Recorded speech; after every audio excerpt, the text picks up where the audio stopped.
We are a society that is terrorizing our women. And that must stop. That must stop. And I do not know, there are a lot of women here, or there are a number of women here, and I am not one of you, but I'm sure you feel it. I'm sure you feel it.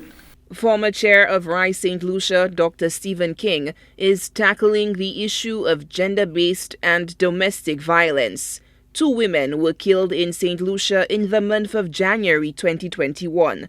Lucienne Monlouis was found dead at her Tiroche residence with apparent marks of violence about her body. The other victim is a young female whose badly maimed body was discovered at the Pigeon Island Causeway and has yet to be officially identified through forensic tests despite possible circumstantial evidence. I remember Stephanie, just recently, Andrea down in Trinidad, Giselle, Trisha, Donna, Valerie, Yana, our women. I remember these women, young women, killed by a society. I want to say, we say by a perpetrator. Who is the perpetrator? The silent conspirators who see what is wrong in the society, know what has to be done to nurture people properly, the marginalized people that we label and discard or ignore, and do not put what is right in place, therefore perpetuating the dysfunction, the violence, etc. in the society?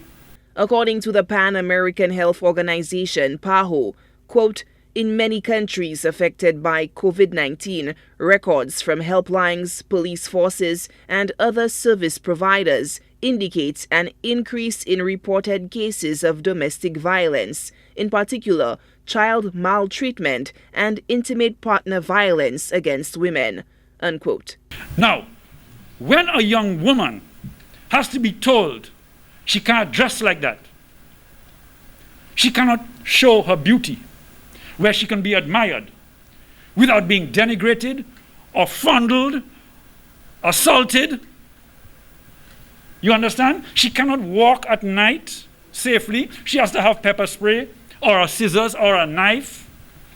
When the music that they have to play has to tell her how vulgar the things that should be done to her are. You understand? That is a problem. The co-founder of Safe Spaces is not just waxing philosophical, but in an impassioned plea is advocating for a fundamental societal change in culture.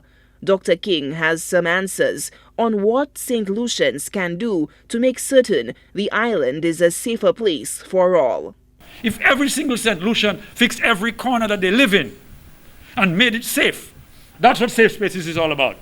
If every St. Lucian did that, we would have the kind of society that we could all be comfortable with. So our sons and daughters, my daughters, could walk the streets any time of night without fear.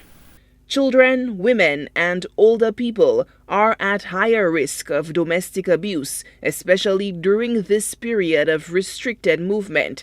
However, the scale of brutality in St. Lucia, activists argue, goes beyond the pressures of the pandemic, with a history replete with countless examples of lives lost and justice delayed and denied.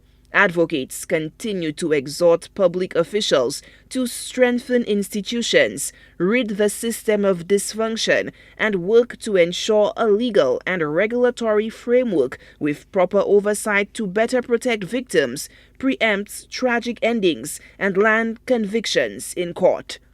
Solange Alfred, HTS News Force.